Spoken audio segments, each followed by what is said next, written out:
Asma binti Abu Bakar radhiyallahu an. Selamat datang di podcast Mengenang bersama saya Dewi Sri Hamidah dari Co-Housing Hexajarik, Bunda Produktif Batch 3, Ibu Profesional. Kali ini kita akan menjumpai sekuntum bunga yang sangat indah.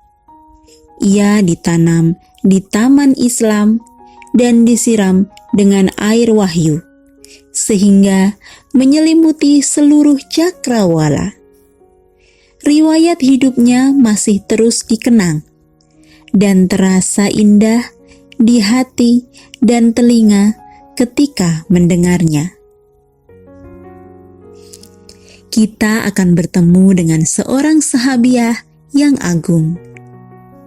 Jika kita harus menyimpulkan keistimewaannya dalam satu kalimat, dapat dikatakan dia adalah Asma binti Abu Bakar radhiyallahu an.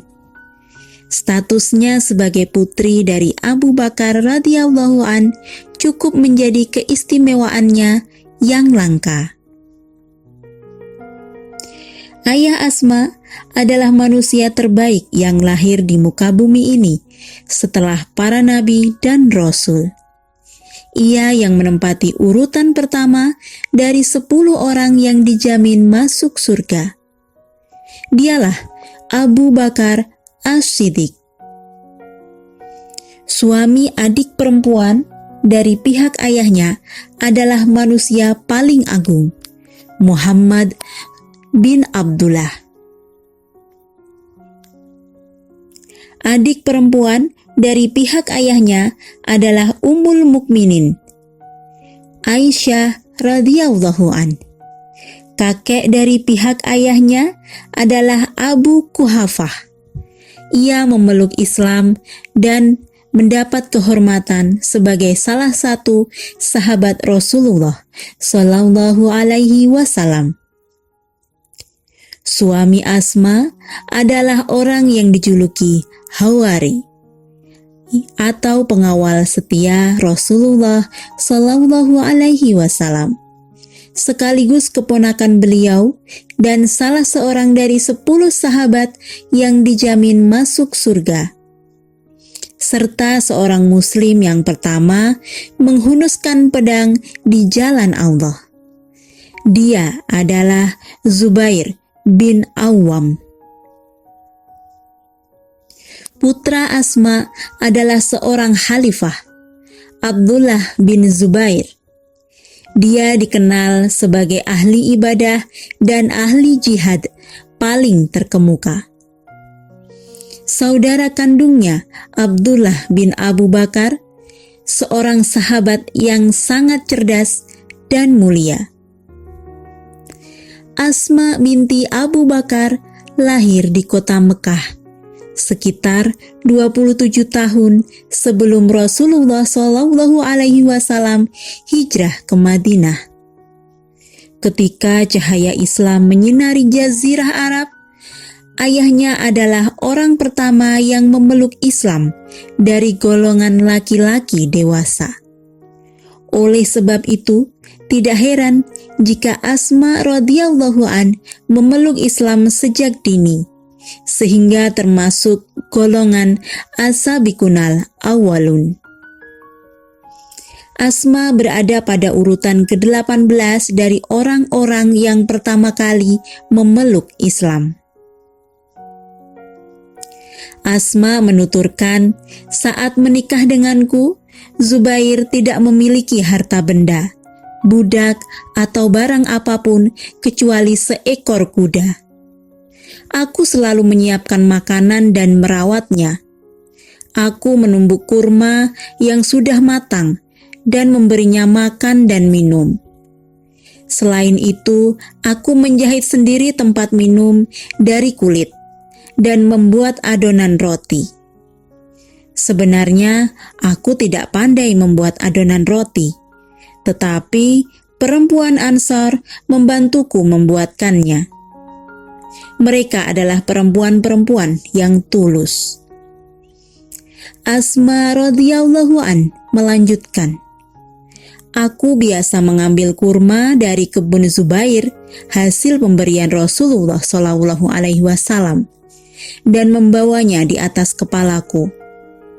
Padahal jarak antara kebun dan rumahku adalah 3,4 kilometer. Asma bercerita kepada Zubair radhiyallahu an, tadi aku bertemu dengan Rasulullah Shallallahu Alaihi Wasallam ketika membawa kurma di atas kepalaku. Beliau disertai beberapa orang sahabat. Beliau menyuruh untanya duduk agar aku bisa naik ke atasnya.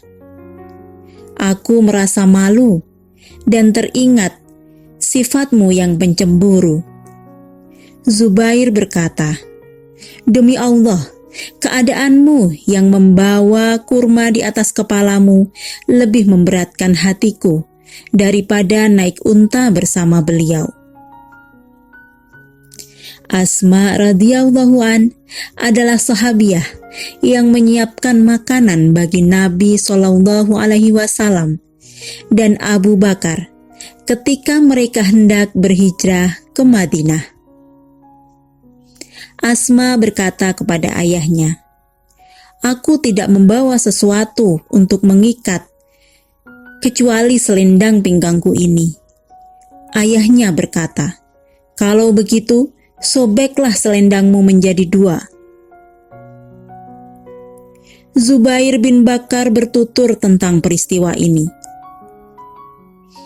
Rasulullah Shallallahu Alaihi Wasallam berkata kepada Asma, semoga Allah mengganti selendangmu dengan 2 selendang di surga.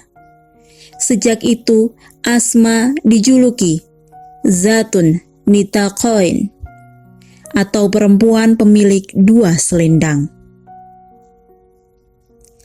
Asma radhiyallahu an sangat menjaga rahasia Rasulullah Shallallahu Alaihi Wasallam dan tidak pernah menyebarkan perihal keberadaannya ketika hijrah. Pada saat Abu Jahal datang ke rumahnya bersama tokoh Quraisy, Asma menemui mereka. Mereka bertanya, di mana ayahmu? Asma menjawab, demi Allah, aku tidak tahu di mana dia. Abu Jahal mengayunkan tangannya dan menampar pipi Asma sekeras-kerasnya, sehingga antingnya lepas. Lalu mereka pergi. Betapa tegarnya Asma binti Abu Bakar, padahal ia saat itu sedang hamil. Tidak lama kemudian, Asma binti Abu Bakar bertolak ke Madinah saat kandungannya 9 bulan. Setibanya di Madinah, ia tinggal di Kuba dan di sanalah ia melahirkan. Ia membawa bayinya ke hadapan Rasulullah Shallallahu Alaihi Wasallam dan meletakkan di pangkuan beliau. Rasulullah Shallallahu Alaihi Wasallam meminta sebutir kurma lalu mengunyahnya. Kemudian beliau memasukkan ludahnya ke mulut bayi Asma. Beliau mentahniknya, mendoakannya, dan memberkahinya. Bayinya adalah bayi pertama yang lahir dalam sejarah Islam setelah hijrah. Asma binti Abu Bakar adalah seseorang yang dermawan.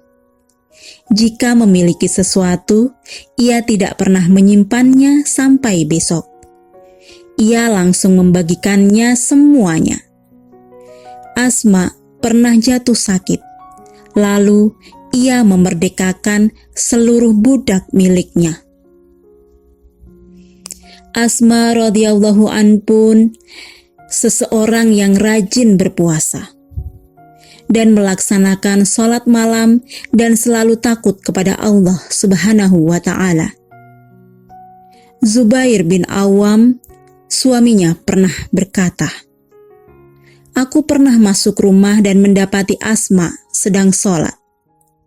Aku mendengar ia membaca ayat yang artinya, maka Allah memberikan karunia kepada kami dan memelihara kami dari api neraka. At-Tur ayat 27. Asma bermunajat kepada Allah dan memohon perlindungan kepada Allah. Maka aku berdiri. Tapi karena ia bermunajat terlalu lama, aku pergi ke pasar. Saat aku kembali, ternyata Asma masih menangis sambil bermunajat dan memohon perlindungan kepada Allah Subhanahu wa Ta'ala. Dalam kitab As-Shahih dinyatakan bahwa Asma radhiyallahu an bertanya kepada Rasulullah, "Rasulullah, sesungguhnya ibuku datang dengan baik-baik, dan apakah aku boleh memperlakukannya dengan baik?" Rasulullah Shallallahu Alaihi Wasallam menjawab, "Ya, perlakukan ia dengan baik." Pertanyaan Asma menjadi sebab turunnya ayat, Allah tidak melarang kamu untuk berbuat baik dan berlaku adil terhadap orang-orang yang tidak memerangimu karena agama dan tidak pula mengusirmu dari negaramu. Sesungguhnya Allah menyukai orang-orang yang berlaku adil. Quran Surat Al-Mumtahanah ayat 8. Allah Subhanahu wa Ta'ala telah memberkahi umurnya hingga Asma binti Abu Bakar hidup hampir 100 tahun tanpa satu gigi pun yang lepas dan tidak pikun. Bahkan tetap dapat memberikan sumbangan pemikiran yang tajam dan bermanfaat. Pada kepemimpinan Khulafaur Rasyidin, Asma diperlakukan dengan sangat terhormat. Umar bin Khattab memberi tunjangan kepadanya sebagai muslim yang lebih dulu hijrah sebesar 1 juta dirham. Setelah 1 abad melewati hari-hari dengan kesenangan dan kepedihan, Asma binti Abu Bakar wafat beberapa hari setelah kematian putranya, Abdullah bin Zubair. Abdullah terbunuh pada tanggal 17 Jumadil Awal, tahun 73 Hijriyah.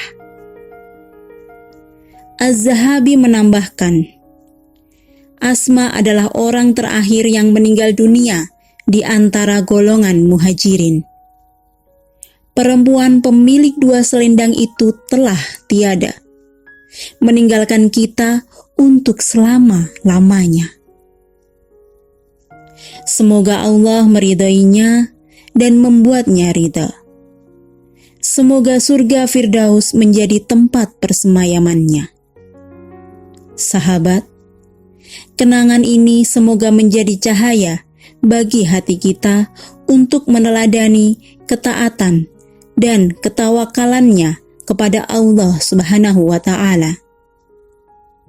Ketulusan, keikhlasan, kemurahan hati, dan pengorbanannya menjadi kenangan yang tak lekang dimakan usia. Wassalamualaikum warahmatullahi wabarakatuh.